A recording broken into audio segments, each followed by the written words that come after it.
So please join me in welcoming to the Distinctive Voices podium, Dr. Harvey Fineberg.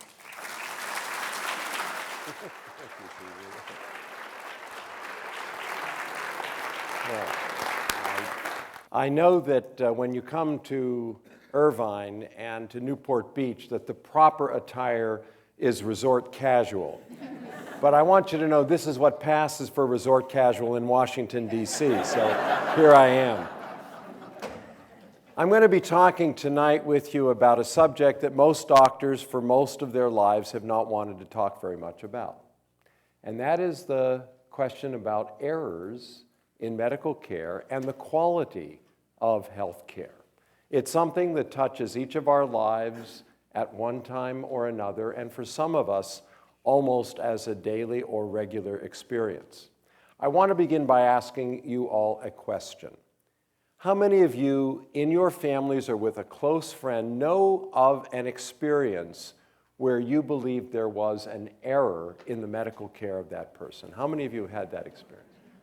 Okay, it's well over half. I would say it's about 80%, in fact. It's almost 80% of virtually any audience I ask. And if you begin to think about this for a moment, if most of us have in our families or friends experienced a medical error, it must be pretty common. And yet, for most of the time of the last half century, most doctors haven't really thought directly about this problem, the problem of medical errors. And the question was always lurking in the background of avoiding even facing up to errors that were clear because of the worry about malpractice, mainly. And also just a sense of professional pride and a deep conviction that, well, errors might happen to others, but not really to me and not to my patients. But systematic surveys that began to be done in the 1980s particularly and looked very carefully at the experience of patients in hospitals, retrospectively reviewing the patient charts, found that there were quite a few errors. In fact, 1 in 6 patients, 1 in 7 in some studies, in the course of their hospitalization would experience some type of error. And of course, errors aren't limited just in the hospital, can happen as an outpatient, it happens in nursing homes. In fact, when you added up all of the studies that had been done up through the 1990s and figured out how frequently do errors occur, how frequently do those errors result in complications, how frequently do those complications actually lead to the death of a patient. An Institute of Medicine panel in the late 1990s, examining all of this information, came to the conclusion that every year in the United States, tens of thousands of patients lose their lives because of an error in their medical care. In fact, the panel said if you listed medical errors among the top causes of death in the United States, it would rank in the top 10. It would be more than die on the highways. It would be more people than die even from relatively serious diseases. Often, errors intervene between care and recovery and deflect the patient's outcome in a tragic way. Now, recognizing the problem is only the beginning of trying to deal with that problem. The 2 studies that came out right around the year 2000 that really set the stage for this from the Institute of Medicine. First was the study To Err is Human. That's the one that analyzed all of this research and came to the conclusion about the tens of thousands of deaths. And the other was called Crossing the Quality Chasm in Healthcare, because the flip side of avoiding errors in medical care is having a system of care that provides high quality. So we ask the 2 questions. Where do errors originate? And secondly, how do we move from error to high quality? And that's what I want to talk with you about tonight. There are at least 6 different ways to try to get your arms around this problem of medical errors on the one side and shortcomings in health quality on the other. The first is what I describe as structural deficiencies. In fact, this was often the first instinct of many doctors in thinking about, well, what is the problem that produces errors? It is that we don't have the best equipment, so we don't have the right things to work with, or we don't have the right numbers of personnel, or we don't have sufficiently sophisticated, up-to-date hospitals, or we don't have the necessary ways in which we can see patients efficiently. It's something about the structure of the system that is a problem. You can almost think of this as the architect's conception of the problem, or the builder's conception of the problem. We've got to build more proper infrastructure. A second concept starts from a very different premise. It says basically, if only the doctor and the nurse cared enough, fulfilled their responsibility, lived up to their duty to their patients, listened carefully enough, spent enough time, if only they would do that, be worthy of the profession, then they would not make mistakes. Errors would not occur. This is, if you will, the philosophical understanding of the problem. It's that we need to select for training and reinforce in our training of health professionals a very high ethical standard, a very high standard of responsibility for the patient. A third way of thinking about the problem is, doctors and nurses and other health professionals, they're human beings like everyone else. They respond to incentives and disincentives just like everyone else. And so if you want doctors to make fewer errors and deliver higher quality care, well, pay them for better quality. Punish them for making errors. Have a stricter system of malpractice that discourages mistakes, and figure out a way to reward and recognize outstanding performance and high quality and avoidance of error. This is if you will, an economist's conception of where does the problem come from and how do we deal with it. A fourth is limitations of the human capacity to think, to reason, to judge, cognitive limitations, psychological limitations. Medical care often is delivered in circumstances of very high emotion, very great tension, a lot of stress, information overload, thousands of relevant pieces of data that are very hard to assimilate and to take account of in a real time when it's needed.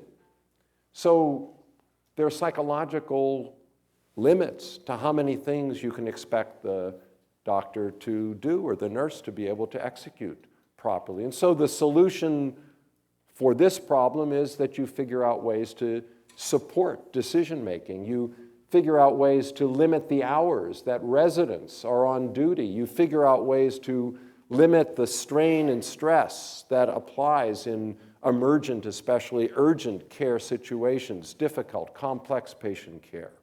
And that may be a solution here from the psychologist's point of view. And a fifth would say, all of this stands on an educational foundation. We're not training our doctors and our nurses sufficiently to be able to practice medical care in a consistently high quality and error-free way. We've got to do more in training. Maybe we've got to use more robotic training. Maybe we need more hands-on practice sessions. Maybe we need more real team-based training. Maybe we need other ways of educating and reinforcing good clinical practices that we're not adequately doing now in our professional schools and in our residency and other clinical training experiences. So this is the educator's solution. Now, I would maintain that all of these perspectives have some relevance and some validity. But the Institute of Medicine committee that looked at the problem and tried to understand all of the attributes of the problem came to a slightly different perspective. And basically they said the fundamental problem, if we want to understand it and get our arms around it, is a problem of systems design and operation. It's the processes of care. It's not the individuals being careless. It's the whole system in which individuals practice, patients experience, and errors get made. And the core idea behind a systems approach to understanding how this occurs is to recognize that healthcare and the outcomes of care are the result of a tremendous number of intersecting forces, partly related to the clinical judgments that are made, partly related to the hospital capacities, often inpatient, partly related to the patient and the patient's role, partly related to the available resources, partly related to the ways in which people are prepared and educated, but all of these working together in an interacting way to produce the results that we have. And here's the key concept. Instead of thinking about our system of healthcare as being fundamentally great and occasionally allowing an error through, we should think of our healthcare system as being perfectly designed to produce exactly the results that it produces. If we have 1 in 7 errors in a patient's experience in hospital, our system is designed to produce 1 in 7 errors. And the key idea is not to design a system in which it's possible to practice high-quality, error-free care. It's how do you design a system where it's virtually impossible to allow the error actually to affect the patient. That's the key concept. A story to illustrate the point dates back to the time when, you'll remember, Japan was the economy that was going to overtake the United States. Remember that in the 1980s when Japan was on the rise? And Japan had introduced some remarkably successful quality assurance mechanisms. And there's a story about the American company that placed an order with a Japanese company by telephone over the transatlantic cable at the time to request 1,000 gear mechanisms. And that was a rather sizable order for the company, and the person placing the order said there can only be two that won't be properly working. So the person on the other side said, let me understand this correctly, it's 2? He said, yes, 2. So 6 weeks later, when the order comes and they unpack the crate, they're unpacking them. There are 998 gear mechanisms, and there's a little box. And when they open the box, neatly wrapped, and it says, these are the 2 that don't work. Now, that is a system perfectly designed to produce exactly the number of errors that you want. So we have to think about healthcare and the strategies that will intrude on the systems of care to prevent them from occurring. By the way, just incidentally, do you know what the most common type of error relates to in medicine? The most common relates to medications. The most common is medication, because think about it, with medication you have to get the right drug to the right person in the right dose, through the right route, at the right time. That's a lot of rights. Any one of those can go wrong each and every time you deliver a medication, and that is the most frequent source of error, and that's something we may come back to. Now, you may wonder, does good design of a system matter? This is one of my favorite illustrations. It's called Coffee Pot for Masochists.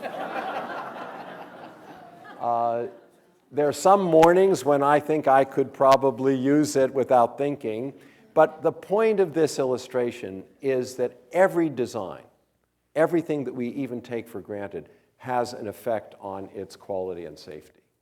We don't even think about most of the things that we use every day. We don't think about the chairs typically. We don't think about the tools that we pick up and use, the pens and pencils. But if you begin to reflect on everyday things, you can see how the design really does matter and does affect sometimes the safety. Now, safe design, the idea of safe design, which is a core engineering principle, and by the way, this whole notion of systems design is essentially the engineering philosophy and approach, which is so fitting for us when we're in the Beckman Center to be thinking about. Because if anything, Dr. Beckman was the problem solver par excellence. But here, systems that are what are called complex, tightly coupled systems. This means a system that has a lot of parts, and the parts are highly interdependent. A spaceship is a complex, tightly coupled system. Things that can go wrong in one part can reverberate through the system, and there's sometimes catastrophic results. A university nearby, or any university, is a complex, loosely coupled system. Things can go absolutely disastrously in one department, and most of the university hardly notices. So it's loosely coupled, but it's a very complex place. And engineers and designers who've thought about the problem have come up with a set of principles that help us to think about systems that are designed for safety. For example, that all of the elements are visible. There's nothing hidden. That it's as simple as possible. That it has what are called affordances. Affordances is when you see a door with a push bar, you know to push it. Have you ever come up to those glass doors with, you can't tell whether you push or pull? And usually it's the wrong way first and then you figure it out. Well, affordances would prevent you from making the first error because it would tell you naturally which one you push. Now, a natural mapping, we're all familiar with this on a stove, the burners. Now, how are your controls laid out relative to the burners? Are they laid out the same way that the burners are laid out, or are they all in a row in the front? And then you sometimes forget which one is for the back burner and which is for the front. So a natural mapping tells you more accurately which way things apply when you move them. We had a house once in New England with an electrician, honestly, who had no concept of natural mapping. You could throw a switch in that house and you had no idea what light was going to go on or off because it had no relationship to where things were. Now that was for the 4 years that we lived there a constant source of error, no natural mapping. Forcing functions means that the oxygen tube will not connect to anything except the valve that produces oxygen. It just won't fit anything else. You can't connect it to the wrong input. That's a forcing function. Reversibility means that it's not final. When you make a mistake, you can get out of it, you can back out. And standardization is very, very important. We're going to come back to that when we have an example a little bit later of what's happened in the field of anesthesia over the years. So these are some of the core basic ideas, and the question was, well, what do they have to do with healthcare? And this means thinking about healthcare in a systems way and always putting the patient at the center of the system, but thinking about the way what happens to the patient involves a care team, may involve a larger organization, and may involve a lot of surround. It's the clinicians, it's the hospital, it's what happens around it with supplies and suppliers and everything else that ultimately impinges on the patient. Now let me give you some examples of places that have tried to take very systematic approaches to improving care and the things that they have accomplished. Ascension Healthcare is a system of hospitals, about 11 hospitals, and they went back to their fundamental processes of patient care, and they looked at strategies systematically where errors could occur, how do they reduce them, and how do they avoid some common complications. And what they were able to accomplish in the space of just a couple of years was to reduce, compared to national averages, bloodstream infections in the hospitalized patients by 43%, birth traumas by 65%, neonatal mortality, death of the neonate by 89% below the national average, and pressure ulcers. And pressure ulcers occur really as a result of poor nursing care.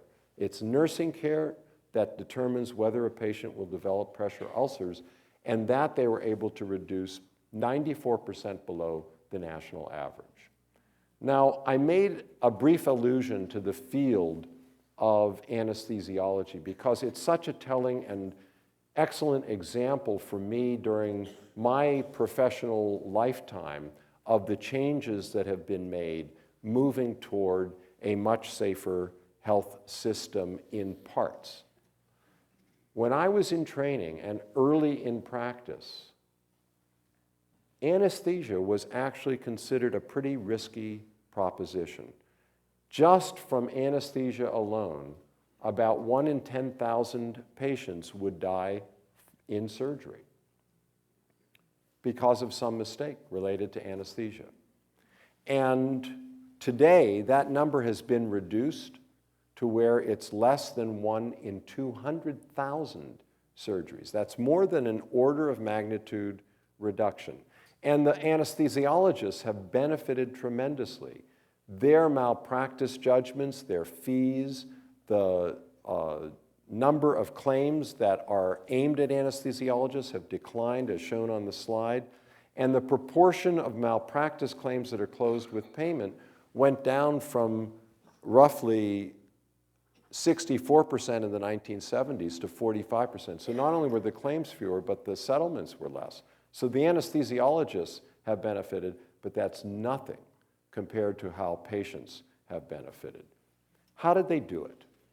It was a combination of things. First, and most importantly, they acknowledged the problem and they faced up to it.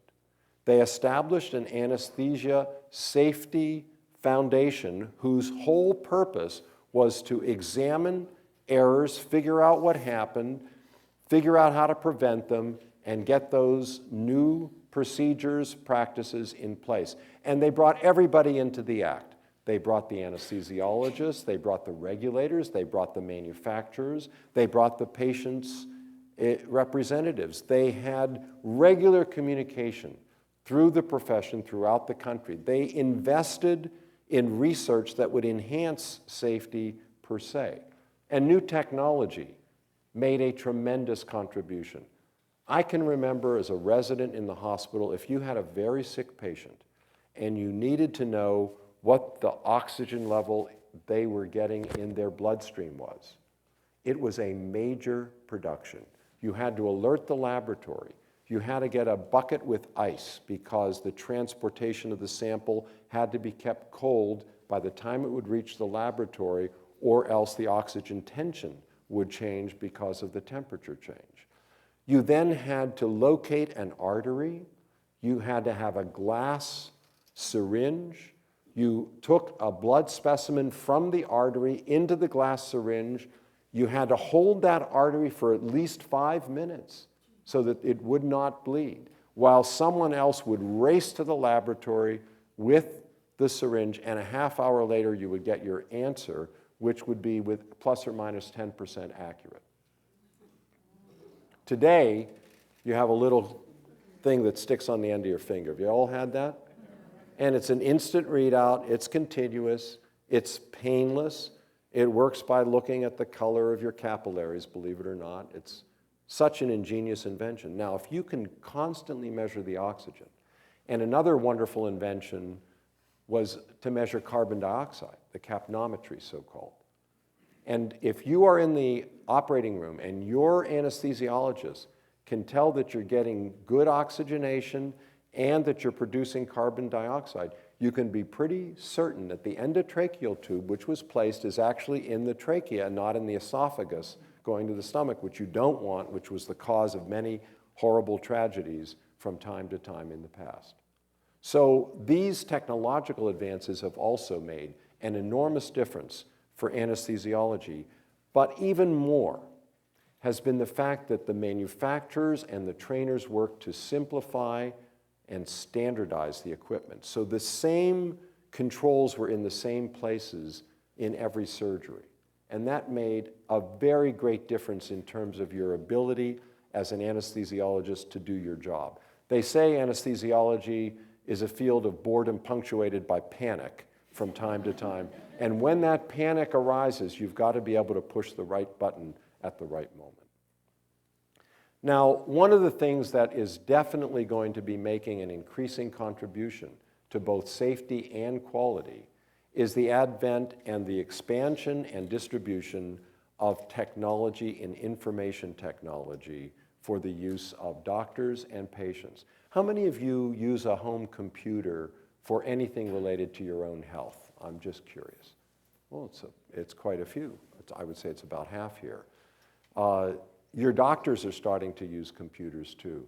I've even taken to wearing a little device that measures my exercise during the day and records it automatically to my computer. I can't cheat anymore on the page I used to keep track of. There's no cheating. Just like your scale now can report your weight and your blood pressure directly to your computer or to your doctor. And these techniques and ability to monitor and to keep up to date just can make an enormous difference when they're coupled with health systems designed to help people get the care they need where and when they need it in their home and to be monitored properly. So if you have a chronic condition, if you have diabetes, if you have chronic lung disease, if you have congestive heart failure, you can be monitored. And when you start gaining weight with congestive heart failure, it doesn't have to reach a crisis before you go to the emergency room. The nurse monitoring in your clinician's office will be able to follow up with you. And with the diabetic care, the same thing, including home-based monitoring and maintenance. So information technology in so many ways is going to be playing a role increasingly in safety, in peer-to-peer and patient-to-doctor support, and in many other ways to make a difference for the quality and safety of healthcare. Now, I want to give an example of where a hospital system has taken information technology and coupled it with guidelines for good care and put it all together in a visible and very recognizable monitoring system called a dashboard to enhance the quality of patient care. And the example I'm going to take is from Vanderbilt University, where they had the goal of cutting down ventilator-associated pneumonias for patients in intensive care, a very serious complication in intensive care, and also had a second study that I'll just allude to on optimizing the tests that would be done for bone marrow biopsy. Now, this very busy slide is a picture of what shows up on the monitor all over the intensive care unit at Vanderbilt Hospital. And what this basically has is a list of patients, and with each patient, an identified set of regular procedures, mainly nursing procedures, that should be done in the care of that patient in order to prevent ventilator-associated pneumonia. It's proper nursing care in a timely way. And this dashboard has a marker. When something is done on time, it's green. When it's due but has not yet been done, or at least not yet recorded as done, it's yellow. And if it's past due, it's red. This is visible to the families, to the patient, to every nurse and every doctor who enters to care for the patients in the intensive care unit. If you're responsible for these patients, you do not want red on your chart. And it's very interesting what happened at Vanderbilt when they started this. Back in 2005, they introduced a system where they just had those standard orders, those 8 steps that you ought to do. And that was fairly effective. It dropped things down a bit, from 21.5 ventilator-associated pneumonias down to 17.9. Not bad, but not great. When they added the dashboard, the visible feedback, the standardized method, the simple monitoring system, look what happened. It went all the way down to 4.6, a reduction of more than 80%. They estimated that in that time of that 5 years, they avoided 75 deaths in their own hospital alone from this one technique and saved an estimated of $20 million in care costs that are otherwise associated with caring for the patients who get the complication in the hospital. I, for one, would much rather be in this group of patients than in this group.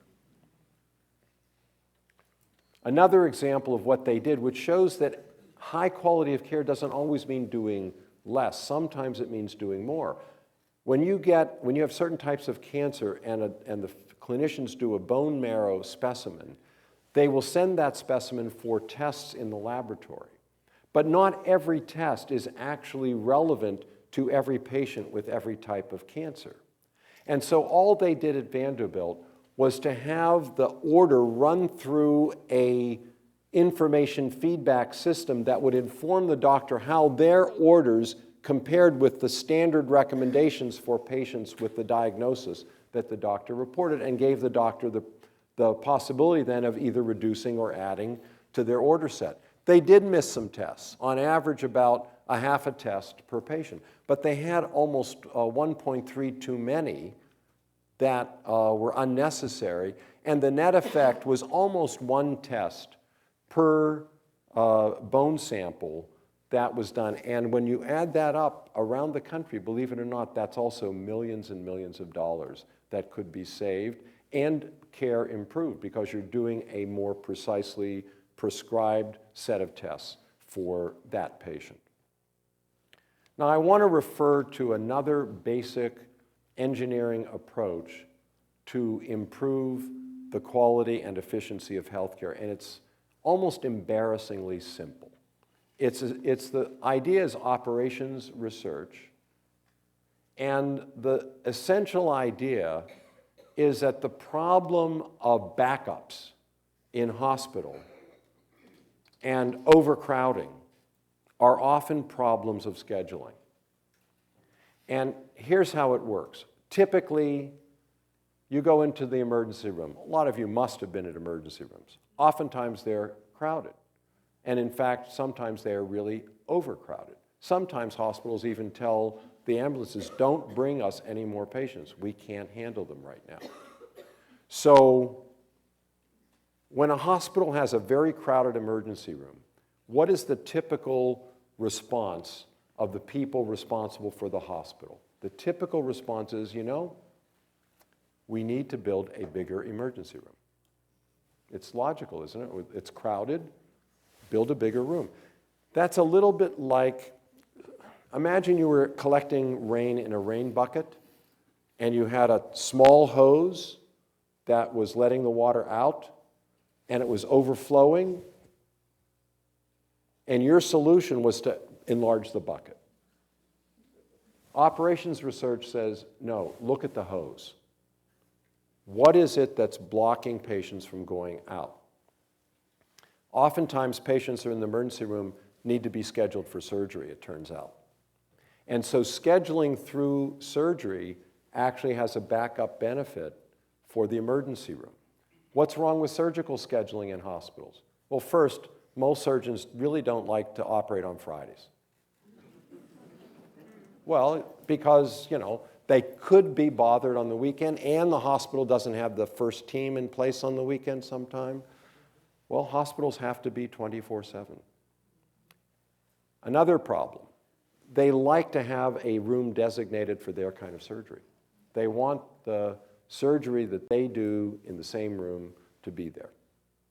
And what happens is that that's a very inefficient set of constraints on scheduling patients. And by the way, there's no overflow room. So operations research, very typically, what they will do in analyzing the flows, they will say to the hospital, schedule every room for every doctor, every surgeon, schedule every day of the week where you can do surgery, and set aside an overflow room. Seems so simple. But it's very hard to persuade the doctor sometimes that that's what should be done. Where it has succeeded remarkably. There's one example of St. John's Hospital in Springfield, Missouri, in which the capacity for emergency admissions by virtue of rescheduling surgery almost doubled from when it was before to after the surgical change. The volume of surgeries that they were doing increased by 1/3. The capacity for inpatients increased by almost 60% without adding a single bed. How is it hospitals are overcrowded when, on average, if you take the daily census in American hospitals, 1/3 of the beds are empty?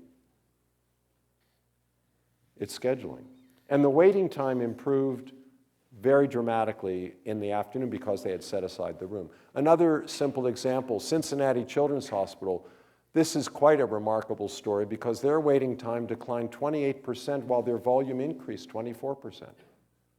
That's a pretty good combination. Their overtime that they had to pay nurses because they hadn't scheduled in a regular way decreased by 57% within 4 months, and the daily throughput per operating room was almost 5% more. They saved building 100 beds at $1 million a bed simply by improving the way they schedule. And by the way, this is higher quality care. This means you're more often going to get to the bed in the hospital where the people are best trained to take care of the type of surgery that you have had. This means that you're not going to be waiting so long that you get dehydrated and therefore more susceptible to complications in anesthesia or after surgery.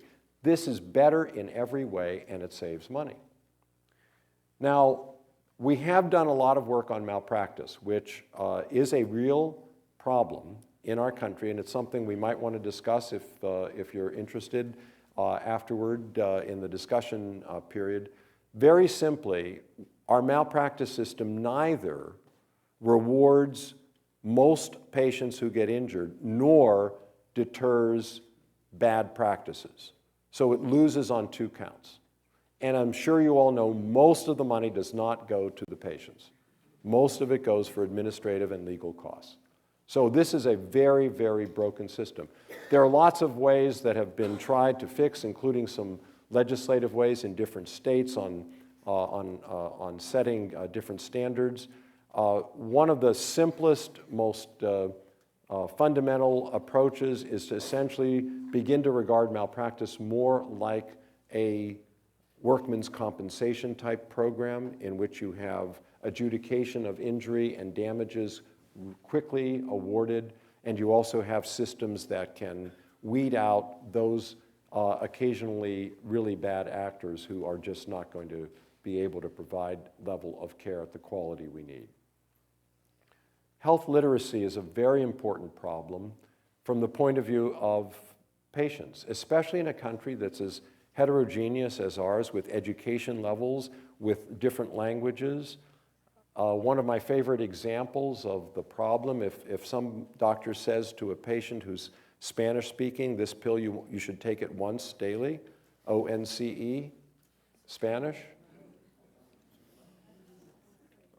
11, right?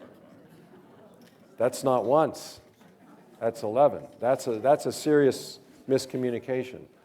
How many times have you been in your doctor's office and when you're ready to leave, the doctor says to you, "Now tell me back what I just told you"? Tell me in your own words what I instructed you to do. That doesn't happen too often. That wouldn't take that much longer. And it would be a lot of reassurance that you actually, at that moment at least, understood what the instructions were. Now, I want to point out finally in conclusion, a program that I recommend to you if you're interested in this whole area of quality and safety in healthcare that has been championed by the American Board of Internal Medicine Foundation, mobilizing medical professional societies all over the country in an initial foray. 9 different professional societies joined with the Board of Internal Medicine. Consumer Reports is promulgating these messages through its publications, and a number of other consumer-related organizations have gotten on board. The name of this program is Choosing Wisely. And if you look it up, if you Google Choosing Wisely, it will take you to this website. And the essential idea from each of these 9 initial professional societies, 8 more to come out in the fall, is they've identified 5 common practices which they think deserve a second thought before you just go ahead and do it, as a patient, as a doctor. So, for example, when do you need antibiotics for sinusitis? How many people have ever gone to the doctor for sinusitis, for an inflammation of sinus? How many people got a prescription? Most everybody who went got a prescription. It turns out almost all sinusitis is viral. It's not bacterial. And so the antibiotics really don't do you any good. All they do is occasionally and probably you didn't take them all, because it may have gone away before the antibiotics were exhausted. And so they sit around in your shelf and they get outdated, or you pour them down a drain and they enter into the environment, and then it's not good for our resistance to antimicrobials in the future, but it's not a very good practice. And so what they're saying is think twice about prescribing antimicrobials. It's about 0.5% that will need it, but it's not for most cases of sinusitis. Bone density tests. This is a DEXA test. It's a test that's commonly used. Anybody under age 65 ever get this test? Well, unless you had a real indication, the family medicine folks are telling you think twice. Think twice. It's probably not going to tell you much that you need, except maybe you'll then be prescribed a drug that you actually also don't need. And so think twice about that. When you need imaging tests for lower back pain. How many have been to the doctor for lower back pain? Most all of us. It's the 5th most common reason why people go to the doctor, lower back pain. And you know what a CT or an MRI with contrast costs today? Anybody know? $100? $200? Closer to $1,000 for MRI with contrast on average around the country. I don't know what it is locally, but that's the average. Do you need that when you first go in? Well, the orthopedists or the family physicians here are telling us unless it's been neurologically symptomatic that's progressing, so you get more weakness, more pain, instead of gradually improving, which most lower back pain does. And unless it's gone on more than 6 weeks, they don't think that it's actually needed. When do you need a Pap test? Well, men, doesn't apply to you. You never need it. But if you're a woman, when do you need a Pap test? Turns out the family physicians, again, say if you're under age 21, it's probably not a very useful test because the risk of cancer is extremely low, and the risk of various dysplasias and other things is actually pretty high, which then leads to colposcopy or other tests, which are unnecessary but reassuring once you learn you had some problem in the first exam. And so these things just compound and add up to a lot of money. When do you need an imaging test for a headache? You've been to the doctor for a headache? Uncomplicated headache? Well, unless you've had neurologic symptoms with it, some other symptoms, or it was extremely different from any other headache you ever had, or it came on with great intensity, or some other really distinguishing feature, an imaging test is really not going to help in differentiating and in treating. And what about heartburn and what's called gastroesophageal reflux? I can remember when the first purple pill ads came out on television. Anybody else remember the purple pill ads? You remember that? What I remember most is I had no idea what they were for, but I knew I needed them. Because, I mean, they were in the most beautiful places. Once you took that pill, it was green, lush countryside that you were immediately transported to. So, well, that's one of the pills, but unless you have severe heartburn, several times a week for several weeks in a row, you probably don't need any of the expensive pills. And if you do take the pills, the recommendations from the gastroenterologist is to get yourself down to the lowest possible dose that will control your symptoms, which also coincidentally would save you money even if it doesn't make more money for the manufacturers. But that's not your main purpose. So what is it that we can conclude from all of this? We do have a serious problem of quality and safety in medical care. It is fundamentally a challenge in the design and processes of our systems of care. Doctors, hospitals, nurses, and patients are all parts of that system. And we can all play our part to make our health care safer and higher quality, which is exactly the care that you deserve. Thank you all very much.